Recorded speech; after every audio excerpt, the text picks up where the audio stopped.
الحمد لله وكفى وسلام على عباده الذين اصطفى أما بعد أعوذ بالله من الشيطان الرجيم بسم الله الرحمن الرحيم الذين آمنوا ولم يلبسوا إيمانهم بظلم أولئك لهم الأمن وهم مهتدون وقال الله تبارك وتعالى ولله غيب السماوات والأرض وقال تعالى وعنده مفاتيح الغيب لا يعلمها إلا هو صدق الله العظيم اللهم صل على سيدنا محمد وعلى آل سيدنا محمد وبارک وسلم۔ بہت ہی احترام اور شفقتوں کے قابل میرے دینی بھائیوں اور بہنوں، علم عقائد حاصل کرنے والے سعادت مند طالب علموں اور طالبات،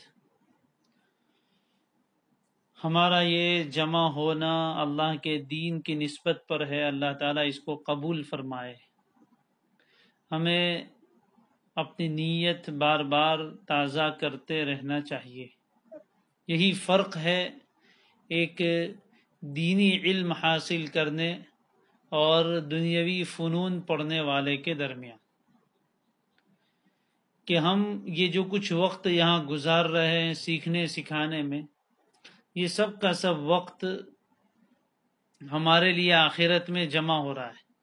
اس وقت کو ہم انویسٹ کر رہے ہیں، صحیح جگہ پر لگا رہے ہیں، جہاں سے بہت زیادہ بن کر وہ آئے گا، اور انشاءاللہ ہم ہمیشہ ہمیشہ کی جنت میں اس وقت کو وصول کریں گے۔ اور اس میں ایک تازگی ہوتی ہے، اجر و ثواب کی امید ہوتی ہے، اور اللہ تبارک و تعالی کا قرب اور نزدیکی حاصل ہوتی ہے۔ اس کے مقابلے میں صرف معلومات بڑھانے کے لیے، نالج حاصل کرنے کے لیے انسان کوئی چیز پڑھتا ہے، اس کی نیت صحیح نہیں ہوتی، تو نہ اندر سے وہ حوصلہ ہوتا ہے، نہ اندر سے وہ تڑپ ہوتی ہے۔ یہ الگ بات ہے کہ بعض مرتبہ دنیاوی منافع، دنیا کے فائدے سامنے ہوتے ہیں، اس لیے بہت دل لگی کے ساتھ پڑھتا ہے، لیکن وہ امتحان کی حد تک، سرٹیفکیٹ ملنے کی حد تک اس سے آگے نہیں جاتا۔ اور ہمارا مقصد یہاں اپنے عقائد کو درست کرنا، اپنے رب کی رضامندی حاصل کرنا، اپنے رب کی نزدیکی حاصل کرنا، اس کی محبوبیت حاصل کرنا، یہ ہمارا مقصد ہے۔ اس کو ہمیشہ سامنے رکھنا ہے۔ اللہ تعالی ہم سب کو اس مقصد میں بامراد فرمائے، کامیاب فرمائے۔ گزشتہ کل بات چل رہی تھی ان باتوں کی، ان چیزوں کی جس کی وجہ سے انسان کفر میں داخل ہو جاتا ہے، ایمان سے نکل جاتا ہے، یعنی کفریہ باتیں، وہ باتیں اسباب مکفرہ، یعنی انسان کو کافر بنا دینے والے اسباب، ان میں سے کچھ پر کل بات ہوئی تھی۔ اب آگے مزید ہے کہ جس سے واقفیت ضروری ہے، آج بھی انشاءاللہ ہم اسی کا بیان چلائیں گے کہ کن کن چیزوں کی وجہ سے انسان کافر ہو جاتا ہے۔ کل آخری بات یہ آئی تھی کہ دوسرے کے کلمہ کفر پر خوش ہو کر ہنسنا، یہ بھی کفر ہے۔ دوسروں کے کلمہ کفر پر خوش ہو کر ہنسنا، یہ بھی کفر ہے۔ یعنی اگر کوئی شخص زبان سے کفریہ بات کہہ رہا ہے، کوئی شرکیہ بات کہہ رہا ہے، کوئی شرک کا نعرہ لگا رہا ہے، اللہ کے علاوہ کسی اور خدا کی تعریف کر رہا ہے اس کو اپنا خدا سمجھ کر، وہ سن کر کوئی دوسرا انسان خوش ہو اور خوشی کا اظہار کرے، ہنسنے لگے، تو یہ ہنسنے والا انسان بھی کافر ہو جائے گا، اس لیے کہ کلمہ کفر پر یہ راضی ہے۔ بڑی خطرناک چیزیں جیسے میں نے کل ذکر کیا تھا۔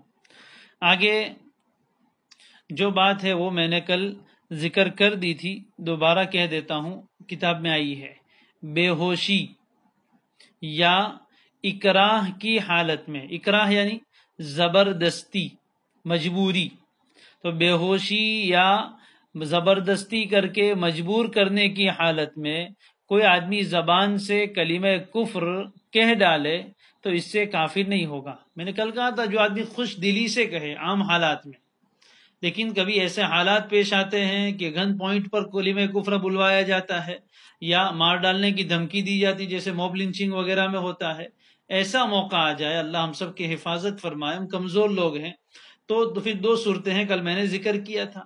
ایک ہے عزیمت، عزیمت یعنی جان دے دے لیکن زبان سے کلمہ کفر ظاہر میں بھی نہ نکالے۔ اگر اس حالت میں کوئی انسان مر جاتا ہے تو وہ شہادت کا رتبہ پائے گا۔ لیکن دوسری صورت کمزوروں کے لیے رخصت کی ہے کہ ایسی حالت میں انسان اپنی زبان سے کلمہ کفر کہہ لے، اگرچہ دل میں ایمان مضبوط ہو، دل میں ایمان راسخ ہو، دل سے ہرگز اس پر راضی نہیں ہے، لیکن صرف جان چھڑانے کے لیے، اپنی جان کی حفاظت کے لیے زبان سے اگر کوئی آدمی کلمہ کفر کہہ دیتا ہے تو ایسی صورت میں وہ کافر نہیں ہوگا۔ حدیث شریف میں اس طرح کے واقعے ہیں، دو صحابی کو کفار مکہ نے پکڑ لیا تھا، ایک نے جان دے دی، شہادت کا رتبہ پایا، اور دوسروں نے اپنی زبان سے اس طرح کا کلمہ کہہ کر اپنی جان بچائی۔ نبی اکرم صلی اللہ علیہ وسلم کی خدمت میں پہنچے تو آپ نے فرمایا انہوں نے بھی صحیح کیا، آپ نے بھی صحیح کیا، یعنی دونوں طرح کی گنجائش ہے، ہمارے سامنے دونوں راہ عمل آ گئی۔ لیکن آج کل بہت سے واقعات میں دیکھا جاتا ہے کہ آدمی زبان سے کلمہ کفر کہتا ہے پھر بھی اس کو مار ڈالتے ہیں۔ تو ایسی صورت میں جان تو جانے ہی والی، اگر یقین ہے کہ بولنے کے بعد بھی جان بچنے والی نہیں ہے تو ایسی صورت میں پھر اپنی زبان سے کیوں کلمہ کفر کہا جائے، اس وقت احد احد کا نعرہ لگایا جائے، کلمہ طیبہ کا نعرہ لگایا جائے کہ ویسے بھی مرنا ہے تو زبان سے کلمہ طیبہ پڑھتے ہوئے دنیا سے جائیں گے، اور اگر یقین ہے کہ اگر اس طرح کے جملے کہنے سے آدمی بچ جائے گا تو اس کی گنجائش ہے۔ آگے فرمایا حرام قطعی کو یا کسی بھی معصیت یعنی گناہ کو حلال جاننا بھی کفر ہے۔ کوئی چیز شریعت میں حرام ہے، قطعی یعنی بالکل صاف ستھری دلیل موجود ہے، اس میں کوئی گمان، کوئی دوسری تعویل نہیں ہو سکتی، بالکل قطعی دلیل ہے، یعنی پکی دلیل، قرآن مجید کی آیت میں صراحتاً منع فرمایا گیا یا صاف حدیث میں آپ علیہ الصلاۃ والسلام نے اس سے منع فرمایا، اس میں کوئی اختلاف اور شک شبے کی بات نہیں ہے، بالکل قطعاً کوئی چیز حرام ہے۔ مثال کے طور پر زنا، شراب، جوا، اسی طرح چوری، ڈاکہ، جھوٹ بولنا، غیبت کرنا، قرآن مجید میں صراحتاً ان چیزوں کی حرمت آئی ہے۔ تو اگر کوئی آدمی اس طرح کی کوئی پکی حرام چیز ہے جو صحیح دلیل سے ثابت ہے اس کا حرام ہونا، یا کوئی بھی گناہ کا کام ہے اس کو حلال سمجھے تو یہ حلال سمجھنے والا بھی کافر ہو جائے گا۔ مثال کے طور پر نماز 5 وقت کی فرض ہے، یعنی اس کا پڑھنا ضروری ہے، کوئی آدمی نعوذ باللہ ثم نعوذ باللہ یہ عقیدہ رکھے، یہ مانے کہ میں نماز کو فرض نہیں مانتا، کوئی یہ کہے تو یہ کہنے والا کافر ہو جائے گا، اس لیے کہ 5 وقت کی نماز فرض ہے، یہ ضروریات دین میں سے ہر بچہ جانتا ہے، ہر مسلمان جانتا ہے، قطعی دلیل سے نماز کی فرضیت آئی ہے، اب کوئی آدمی اس کو نہ مانے۔ روزہ فرض ہے لیکن کوئی آدمی نعوذ باللہ یوں کہے کہ میں روزے کو فرض نہیں مانتا تو یہ آدمی کافر ہو جائے گا۔ زنا حرام ہے لیکن کوئی آدمی یوں کہے کہ میں زنا کی حرام نہیں حلال سمجھتا ہوں، نعوذ باللہ شراب کو حلال سمجھتا ہے۔ ایک ہے زنا کرنا، اس کو حرام سمجھ رہا ہے لیکن نفس کے غلبے کی وجہ سے وہ گناہ کا ارتکاب کر رہا ہے، لیکن اس کو حلال نہیں سمجھتا، اس کو بھی احساس ہے کہ میں غلط کر رہا ہوں، تو گناہ ہوگا وہ اپنی جگہ لیکن کافر نہیں ہو جائے گا۔ لیکن کسی گناہ کو حلال بھی سمجھ لے کہ زنا حرام ہے ہی نہیں حلال ہے، اور پھر زنا کرے، یا زنا نہ کرے لیکن اس کو حلال سمجھتا ہے، تب بھی کافر ہو جائے گا، اس لیے کہ قرآن مجید میں صاف لفظوں میں زنا کی حرمت آئی ہے۔ اسی طریقے سے شراب، ایک آدمی شراب پیتا ہے، حرام سمجھتا ہے لیکن پی رہا ہے تو گنہگار ہے، لیکن کوئی آدمی شراب کو حلال سمجھے کہ اس میں کیا ہے، اس سے تو بہت طاقت آتی ہے، یہ سمجھ لے کوئی آدمی تو پھر ایسی صورت میں وہ ایمان سے نکل جائے گا، اس لیے کہ شراب کی حرمت بھی قرآن میں صراحتاً آئی ہے۔ اسی طرح کوئی بھی دین کا حکم جو دلیل قطعی یعنی پکی دلیل سے ثابت ہے، جس میں کوئی شک شبہ نہیں ہے، ایسی چیز کو نہ ماننا یہ انسان کو کفر میں لے جاتا ہے۔ اس لیے بہت زیادہ اس سے ڈرنا چاہیے، شریعت کے احکام کے بارے میں اپنی زبان نہیں کھولنی چاہیے۔ لیکن بہت افسوس کی بات یہ ہے کہ میڈیکل لائن میں، ڈاکٹری کی لائن میں وہی آدمی بولتا ہے جو سرٹیفائیڈ ہوتا ہے، جو ڈاکٹر ہوتا ہے، دوسرا آدمی کی بات وہاں نہیں چلتی ہے۔ عدالت میں جا کر کیس وہی لڑتا ہے جو باقاعدہ لائر اور جو وکیل بنا ہوا ہو، اس کے پاس سرٹیفکیٹ ہو، وہی آدمی وہاں جا کر عدالت میں جج کے سامنے بولتا ہے۔ لیکن دین کو ہم نے ایسا سمجھا ہے کہ ہر آدمی اپنی رائے دینے شروع کر دیتا ہے کہ میری سمجھ میں یوں آتا ہے، میری سمجھ میں یوں آتا ہے۔ یہ بہت ہی خطرناک طریقہ کار ہے کہ دین اتنی سستی چیز ہے کہ ہر آدمی اس میں لب کشائی کرے، ہر آدمی زبان کھول کے جو جی میں آئے بولتا رہے۔ نہیں، اس لیے زبان کی بہت زیادہ حفاظت کرنی چاہیے۔ ڈیبیٹ کے نام پر، بحث مباحثے کے نام پر اس طرح کے دینی مسائل کو چھیڑتے ہیں اور پھر کہاں سے کہاں تک پہنچ جاتے ہیں، ایمان کی حالت میں بیٹھتے ہیں اور کفر کی حالت میں اٹھتے ہیں۔ اللہ ہم سب کی حفاظت فرمائے۔ آگے بہت اہم مسئلہ آ رہا ہے، غیب دانی کا دعویٰ کرنا بھی کفر ہے۔ یعنی کوئی آدمی یہ دعویٰ کرے کہ میں غیب جانتا ہوں، تو علم غیب کا دعویٰ کرنا یہ بھی کفر ہے۔ اس لیے کہ ہمارا عقیدہ ہے کہ علم غیب کلی صرف اللہ تبارک و تعالی کو حاصل ہے، اللہ کے سوا کسی کو بھی، نہ کسی نبی کو، نہ کسی ولی کو، نہ کسی فرشتے کو، علم غیب کلی کسی کو بھی حاصل نہیں، صرف اور صرف اللہ تبارک و تعالی کو علم غیب کلی یعنی پورا کا پورا ہر چیز کا علم صرف اللہ کو حاصل ہے، اس کے سوا کسی کو نہیں۔ ہاں، انبیاء علیہ السلام کو اللہ تبارک و تعالی نے غیب کی جتنی باتیں بتائی تو اللہ کے بتانے سے وہ اتنا ہی جانتے ہیں، اس سے زیادہ نہیں۔ ساری غیب کی باتیں اللہ نے نہیں بتائی، جتنا اللہ نے چاہا اتنا ان کو بتایا وحی کے ذریعے سے، اور انہوں نے دوسروں کو پہنچایا۔ تو یہ اتنی بات انبیاء بھی جانتے ہیں غیب کی جتنی اللہ نے انہیں بتائی، ذاتی طور پر وہ نہیں جانتے، اور انبیاء علیہ السلام جو جانتے ہیں وہ بھی اللہ کے بتانے سے، اب ان کا ذاتی علم نہیں ہے۔ اب پہلی بات یہ سمجھ لیجئے کہ علم غیب کہتے کسے ہیں؟ غیب اپنی زبان میں بولتے غائب۔ علم غیب ایسے علم کو کہا جاتا ہے جو انسان کو اس کے علم کے جو حواس ہے، انسان کو علم حاصل ہوتا ہے آنکھوں سے دیکھ کر، کان سے سن کر، ناک سے سونگھ کر، ہاتھ سے چھو کر اور عقل سے سوچ کر۔ یہ 5 چیزیں ہیں علم کے اسباب، ان کو حواس سے خمسہ کہتے ہیں۔ یا تو آنکھ سے دیکھے گا تو کسی چیز کا علم حاصل ہوگا، کان سے سنے گا تو علم حاصل ہوگا، زبان سے چکھے گا تو علم حاصل ہوگا، ناک سے سونگے گا تو پتہ چلے گا خوشبو ہے کہ بدبو ہے، اور عقل سے سوچ کر پھر آگے علم حاصل ہوتا ہے۔ تو یہ حواس سے حاصل ہونے والا علم نہیں ہے۔ علم غیب اس کو کہتے ہیں جو انسان کو نہ عقل سے حاصل ہوتا ہے نہ ان کے حواس سے، جو حد سے اللہ نے اس کو علم کے آلے دیے ہیں، علم سورسز آف نالج، علم حاصل کرنے کے جو سورس ہیں، جو ذرائع ہیں، ان سے وہ علم حاصل نہیں ہو سکتا۔ ایسے علم کو علم غیب کہتے ہیں۔ اگر وہ کسی مشین کے ذریعے سے، کسی آلے کے ذریعے سے حاصل ہو تو وہ علم غیب نہیں ہے۔ اسی طرح کوئی انسان اپنی فراست سے کسی چیز کا علم، کسی چیز کو بیان کرے تو علم غیب نہیں ہے۔ کوئی آدمی اپنے اندازے اور تجربے کی بنیاد پر کوئی چیز بیان کرے آئندہ کے بارے میں تو وہ علم غیب نہیں ہے۔ اس لیے پہلے علم غیب کی تعریف سمجھنا ضروری ہے کہ علم غیب کا مطلب یہ ہے کہ وہ علم، ایسی چیزوں کا علم جو انسان کے پاس جو علم حاصل کرنے کے ذرائع ہے، سورسز آف نالج ہے، اس کے ذریعے سے، اپنی عقل کے ذریعے سے وہاں تک پہنچ ہی نہیں سکتا۔ ایسے علم کو علم غیب کہتے ہیں۔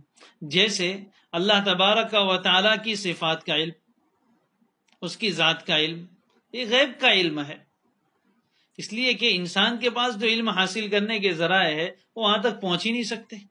تو اللہ کے بارے میں کچھ کہنا کہ اللہ کیسے ہیں کیسے نہیں ہے، یہ انسان اپنی عقل سے نہیں کہہ سکتا جب تک اللہ خود نہ بتائے، اور اللہ نے وحی کے ذریعے سے اپنے نبیوں کو بتایا، اور نبیوں نے پھر انسانوں کو بتایا۔ اسی طریقے سے آئندہ کیا ہونے والا ہے، فیوچر میں، بھوشیہ میں کیا ہونے والا ہے، کائنات میں کیا تغیرات ہونے والے ہیں، کیا تبدلات ہونے والے ہیں، یہ چیزیں بھی انسان اپنے حواس سے معلوم نہیں کر سکتا۔ اس لیے کوئی آدمی آئندہ کے بارے میں یہ خبر دے کہ ایسا ہوگا، یہ کب مر جائے گا، اس کے یہاں کب بچہ ہوگا، یہ فلاں کیا ہوگا، یہ فلاں کب ہوگا، تو یہ چیزیں اگر کوئی آدمی بیان کرتا ہے تو یہ علم غیب کی خبر دینا ہے۔ یہ صرف اللہ کو معلوم ہے، اس کے سوا کسی کوئی علم غیب نہیں جانتا۔ تو اس کو اچھی طرح، اور کچھ چیزیں ایسی ہوتی ہے کہ وہ جو آلات کے ذریعے سے ہوتی، مثال کے طور پر پیٹ میں بچہ ہے اور کسی عورت کے حمل ہے، اب ڈاکٹر مشین کے ذریعے سے چیک کر کے پہلے سے بتا دے کہ یہ بیٹا ہونے والا ہے یا بیٹی ہونے والی ہے، تو یہ علم غیب میں داخل نہیں ہے، اس لیے کہ یہ علم حاصل ہوا آلے کے ذریعے سے، مشین کے ذریعے سے، کسی ذریعے سے۔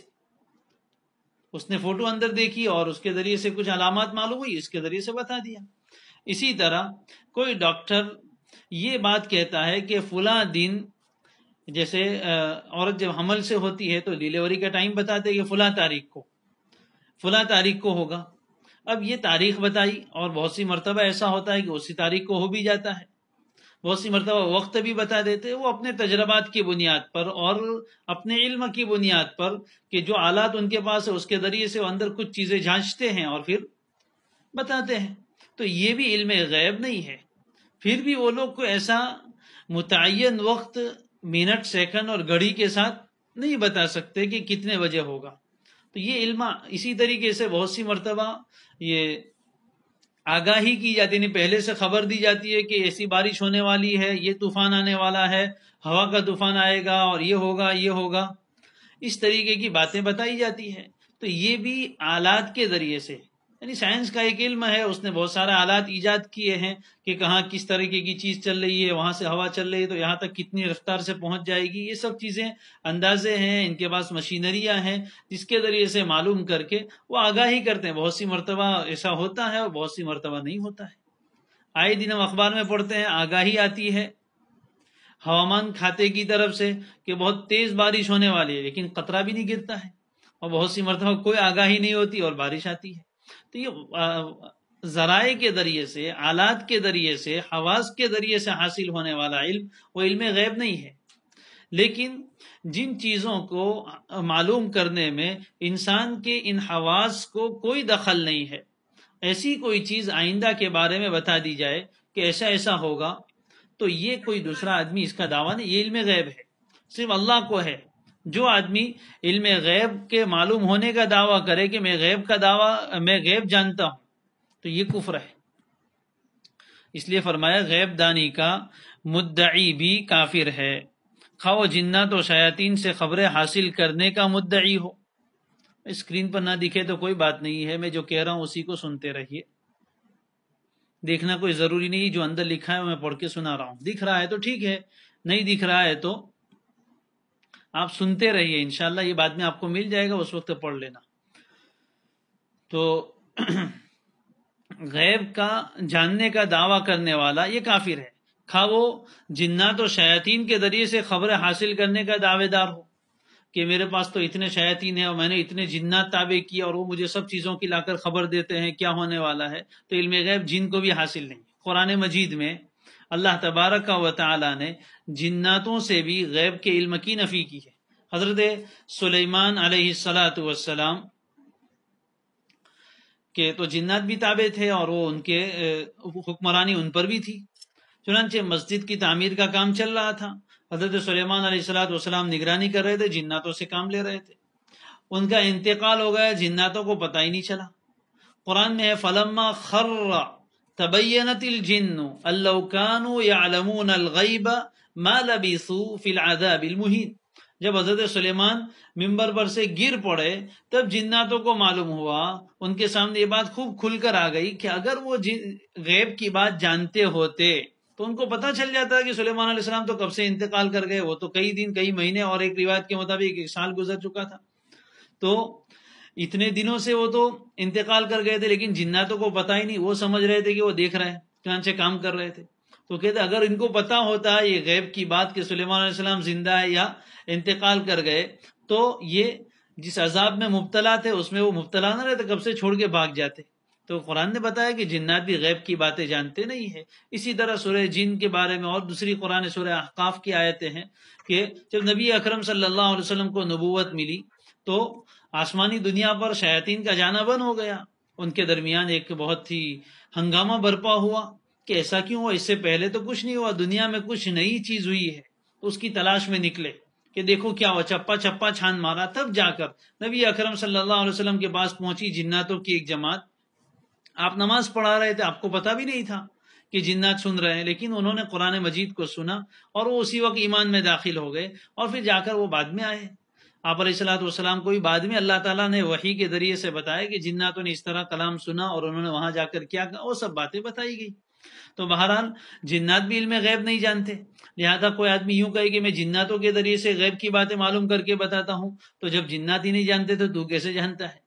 اسی طرح شیاطین کے ذریعے سے غیب کی باتیں معلوم کر کے بتانا، یہ بھی اس طرح کے دعوے، علم غیب کا دعویٰ کرنا، یہ اللہ تعالیٰ کی صفت میں شرکت ہے۔ لہذا ہمارا عقیدہ ہے کہ اللہ کے سوا علم غیب کوئی بھی نہیں جانتا، جو آدمی ایسا دعویٰ کرے وہ جھوٹا ہے۔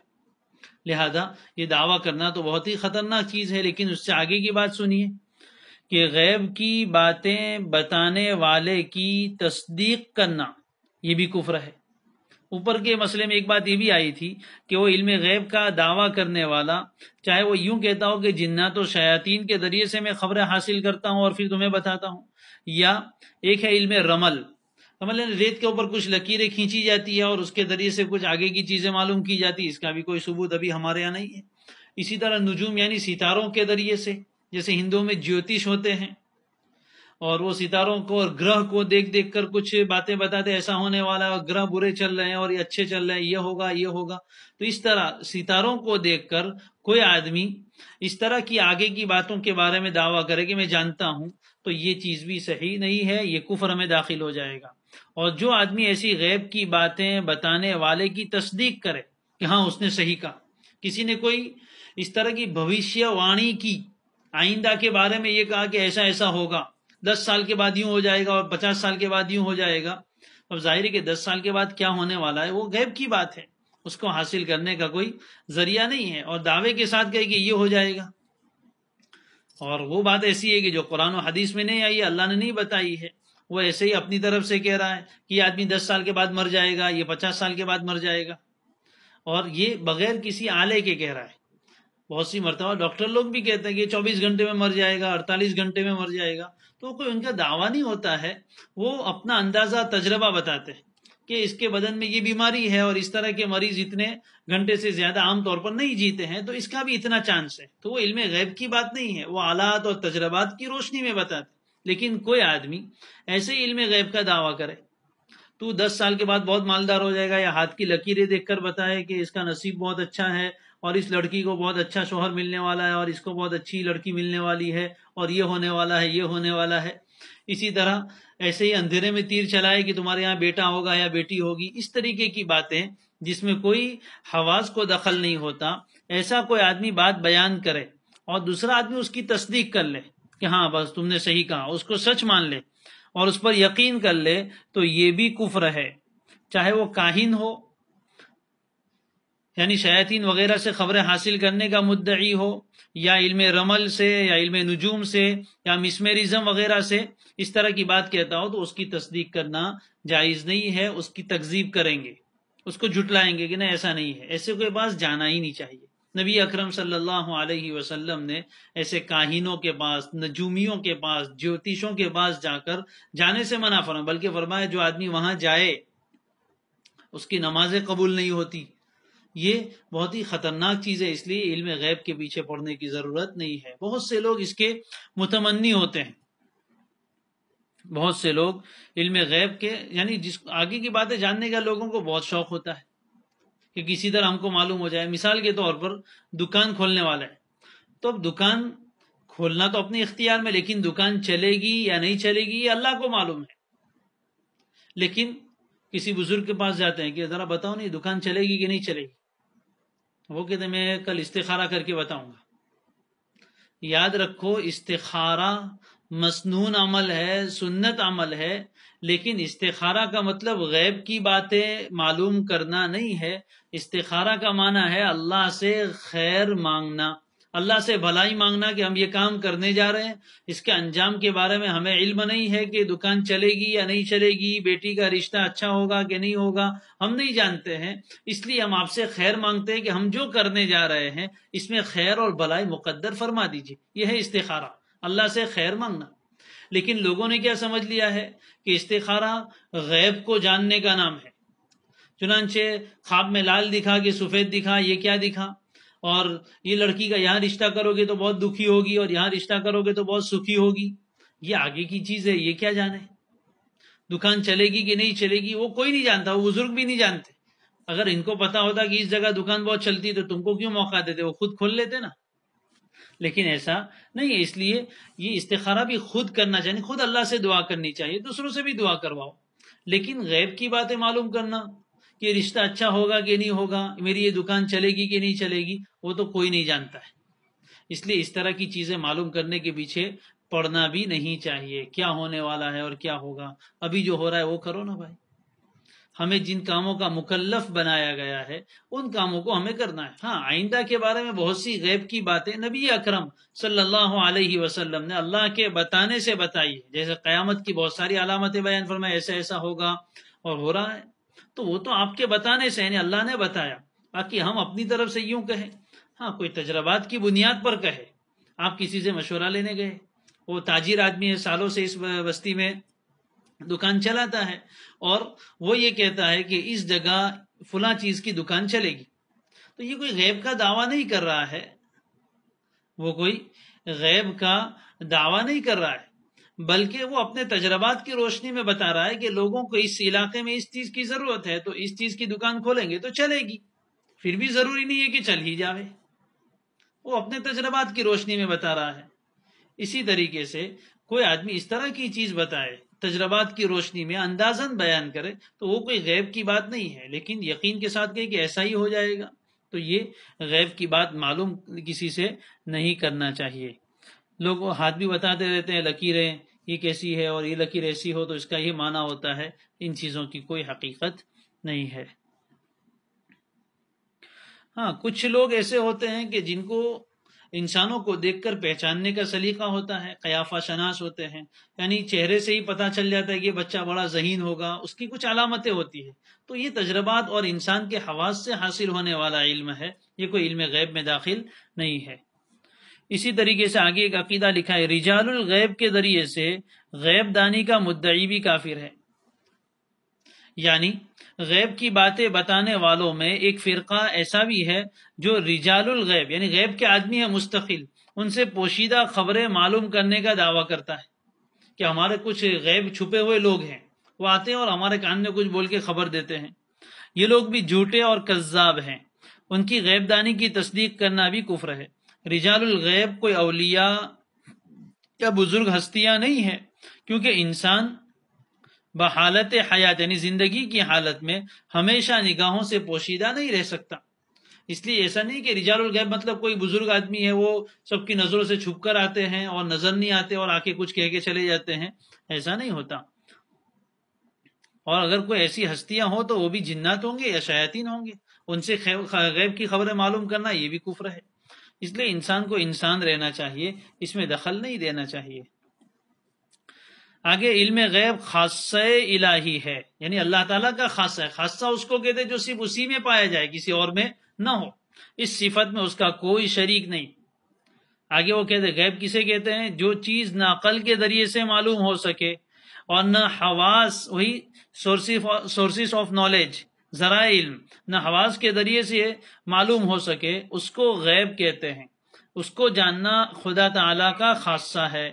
ہمارے نبی اکرم صلی اللہ علیہ وسلم اور بہت سے انبیاء کرام کو اللہ نے بذریعہ وحی دنیا اور آخرت کے متعلق ایسے امور بتلائے، ایسی باتیں بتلائی ہیں کہ جن کے ادراک سے، جن کو معلوم کرنے سے عام انسانوں کی عقلیں اور ان کے حواس قاصر ہیں، یعنی وہ وہاں تک نہیں پہنچ سکتے.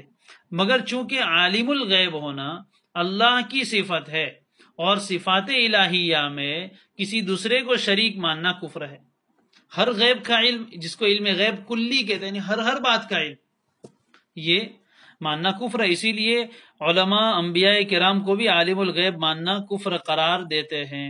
لہذا کسی نبی کے بارے میں بھی یہ عقیدہ ہم نہیں رکھ سکتے کہ ان کو علم غیب کلی حاصل تھا کہ دنیا میں کون کیا کر رہا ہے. خود قرآن مجید میں نبی اکرم صلی اللہ علیہ وسلم کو حکم قل، اے پیغمبر آپ یہ اعلان کیجئے، لوگوں سے کہیے لا املکو لنفسی نفعا ولا ضرا، آپ لوگوں سے کہیے کہ میں خود اپنے آپ کے لیے بھی نہ نفع کا مالک ہوں نہ نقصان کا. ولا اعلم الغیب، اور میں غیب نہیں جانتا ہوں. حضرت نوح نے بھی یہی کہا، قرآن میں ان کی بات بھی ہے کہ میں غیب نہیں جانتا. وَلَوْ كُنْتُ أَعْلَمُ الْغَيْبَ لَاسْتَكْثَرْتُ مِنَ الْخَيْرِ، قرآن میں اللہ کے نبی صلی اللہ علیہ وسلم کی زبان مبارک سے بیان فرمایا گیا کہ اگر میں غیب جانتا ہوتا، مجھے غیب کی باتیں معلوم ہوتی تو لَاسْتَكْثَرْتُ مِنَ الْخَيْرِ، میں بہت ساری خیر جمع کر لیتا اور مجھے کوئی نقصان نہ پہنچتا. اس لیے کہ غیب تو کس کو کہتے ہیں کہ چھپی ہوئی ہر بات پہلے سے معلوم ہو. تو آپ کو جب پہلے سے معلوم ہوتا کہ یہاں سے نقصان ہونے والا ہے تو پھر آپ اس کام کو کبھی کرتے ہی نہیں، آپ اس کام کو کبھی نہ کرتے. لیکن بہت سے ایسے واقعات دنیا میں پیش آئے نبی اکرم صلی اللہ علیہ وسلم کے ساتھ کہ وہاں آپ کو نقصان پہنچا ہے. تو نقصان پہنچنا اس بات کی دلیل ہے کہ آپ کو پہلے سے معلوم نہیں تھا. بہت ساری باتیں آپ کو بعد میں پتہ چلتی تھی، صحابہ سے دریافت کرتے تب پتہ چلتی. اگر آپ عالم الغیب تھے تو سب کچھ پہلے سے معلوم ہونا چاہیے، پوچھنے کی کیا ضرورت. اس لیے ایسا عقیدہ نبی کے بارے میں بھی نہیں رکھ سکتے. غیب دانی کا مدعی سیاستاً بھی سزا کا مستحق ہے. یعنی جو لوگ رمل یعنی ریت والا ایک خاص یہ علم کا نام ہے، رمل، جفر، نجوم یعنی ستارے، میسمرزم، کہانت اور رجال الغیب وغیرہ ذرائع سے علم غیب کا دعویٰ کرتے ہیں کہ ہم کو علم غیب حاصل ہے اور اس کے ذریعے سے عوام کے مالی، جانی، ایمانی نقصان کے باعث ہوتے ہیں. ایسے مفسدین کے دفع شر کے لیے، یعنی ان کے شر کو دفع کرنے کے لیے حکومت وقت کا فرض ہے، اگر مسلمان ہے، کہ ان کو مناسب سزا دے کر عوام کی جان، مال اور ایمان کو ان کے فتنے سے بچائے. اسلامی حکومت میں اگر کوئی ایسا کرے تو سیاستاً یعنی حکومت کی طرف سے ایسے لوگوں کو سزا دی جائے گی کہ لوگوں کا ایمان خراب کر رہے ہیں. اور یہ سب باتیں بتا کر مقصد تو ہوتا ہے جیب خالی کروانا، اس لیے ان کو اس سے روکا جائے گا، اس کی اجازت نہیں دی جائے گی. آگے ہے ایسا وظیفہ اور عمل کرنا بھی کفر ہے جس میں غیر اللہ سے مدد طلب کی جاتی ہے. کوئی ایسا وظیفہ پڑھے یا ایسا عمل کرے کہ جس میں اللہ کے علاوہ کسی اور سے مدد طلب کی جا رہی ہو تو یہ بھی کفر ہے. بعض جاہل لوگ کسی دنیاوی فائدے کے لیے جاہل پیروں بلکہ کافر سادھوؤں سے بھی ایسے وظائف اور منتر وغیرہ سیکھ کر پڑھتے ہیں جس میں غیر اللہ سے مدد طلب کی جاتی ہے. ایسے وظائف بھی کفر کا سبب ہے.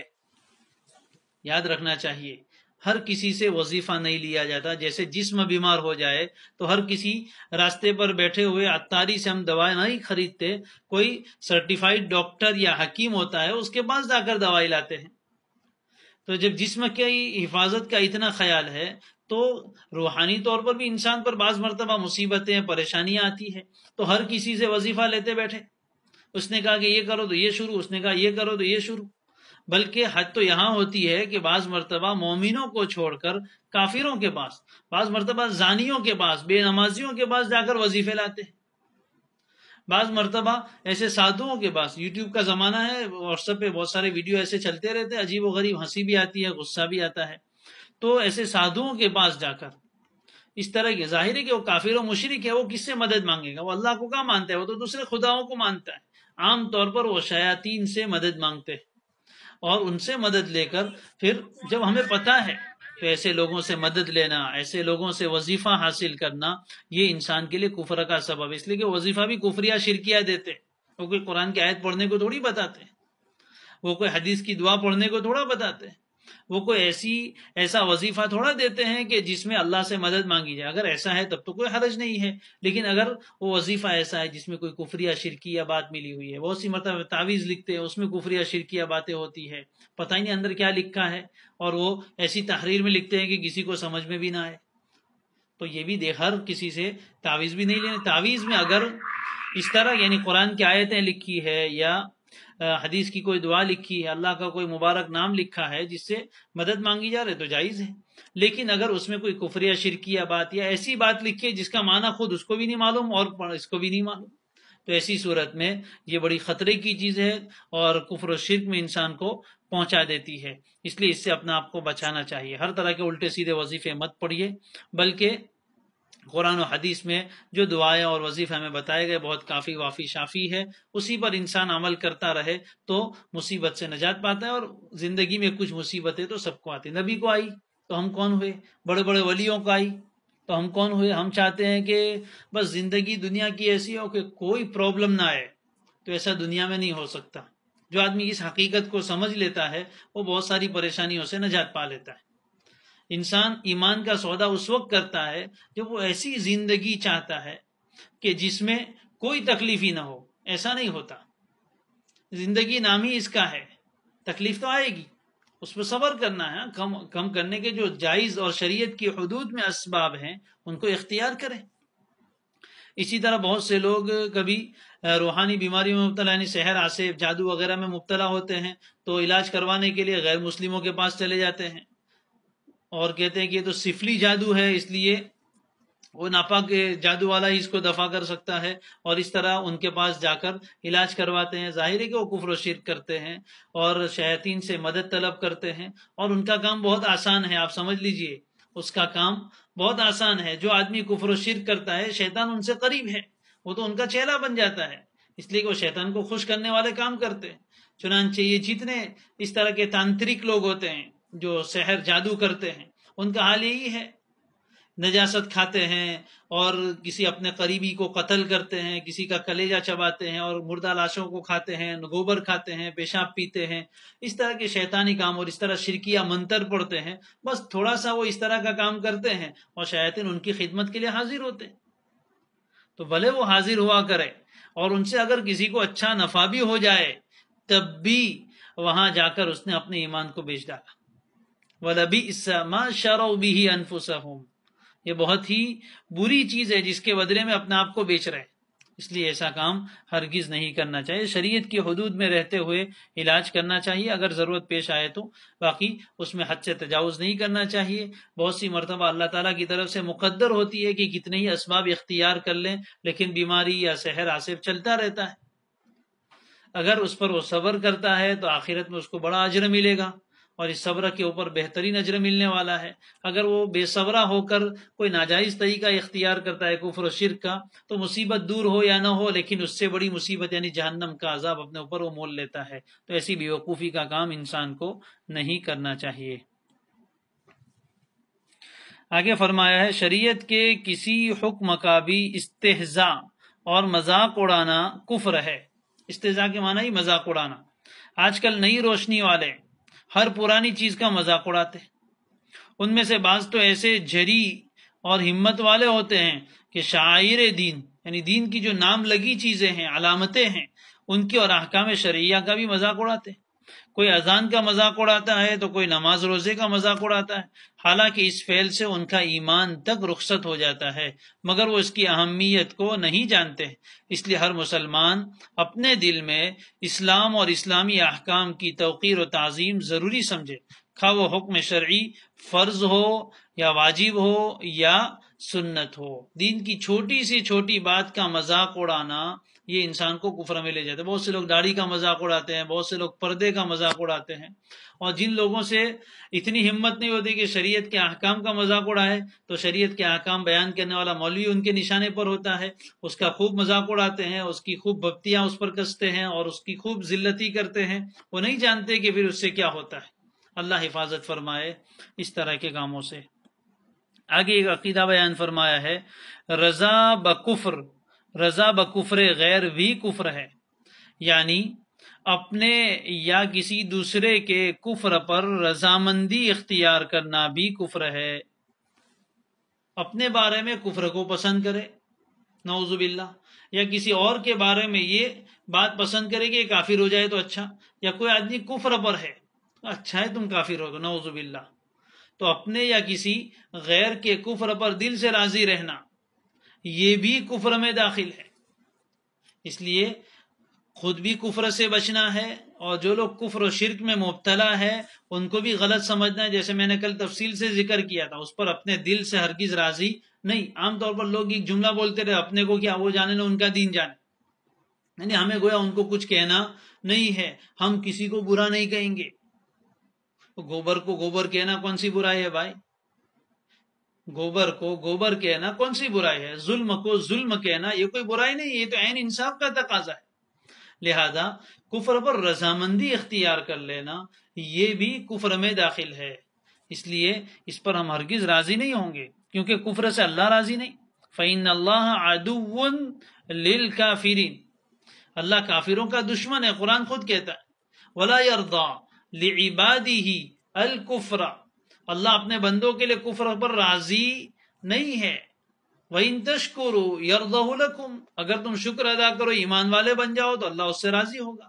تو ایمان پر اللہ راضی ہے اور کفر پر اللہ ناراض ہے. تو جو آدمی کفر پر راضی ہوتا ہے تو اللہ کے منشے کے خلاف کر رہا ہے کہ اللہ تو کفر سے ناراض ہے. جس پر اللہ راضی نہیں اس پر راضی ہونا یہ منشے الہی کا مقابلہ ہے، اللہ تعالیٰ کی جو چاہت ہے اس کا مقابلہ ہے اور اس کی تکذیب کرنا ہے. اس لیے میں نے کہا تھا کہ دین اسلام ایک ہی دین سچا ہے. کوئی اسلام کو بھی سچا سمجھے اور اسلام کے علاوہ دوسرے مذاہب کو بھی سچا سمجھے تو یہ ایمان میں نہیں ہو سکتا.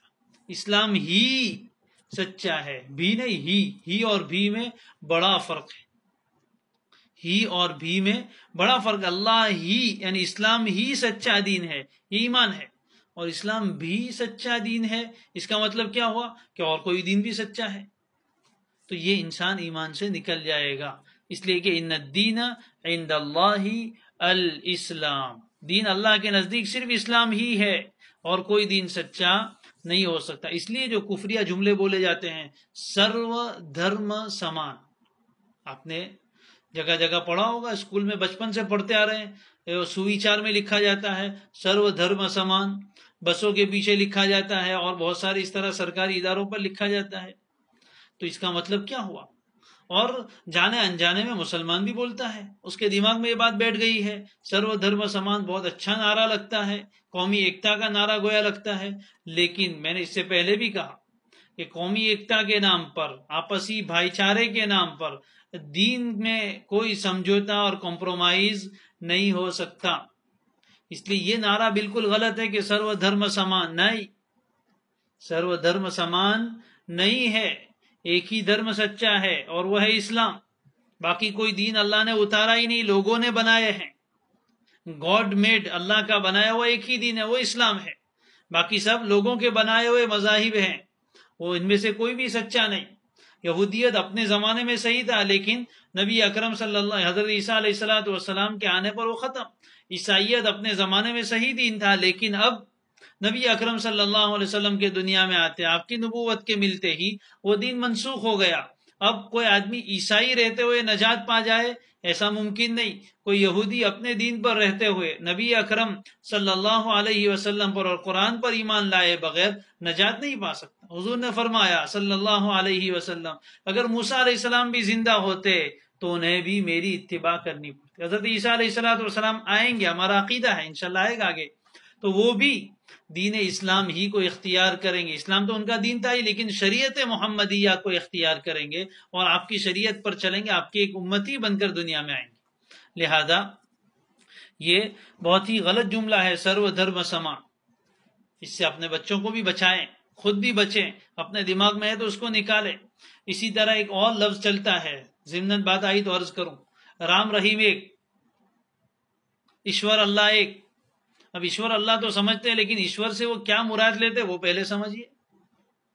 ایشور سے مراد اگر وہ ایک ایسی ذات کو لیتے ہیں جو پوری کائنات کی سرجنہار ہے اور اس کو بنانے والی ہے، وہ اگر مراد لیتے ہیں تو اس معنی میں تھوڑا اس کا گنجائش ہو سکتی ہے. لیکن اگر ایشور سے مراد وہ اپنے دیوی دیوتاؤں کو، بھگوانوں کو لیتے ہیں تو ایسی صورت میں یہ جملہ بھی صحیح نہیں.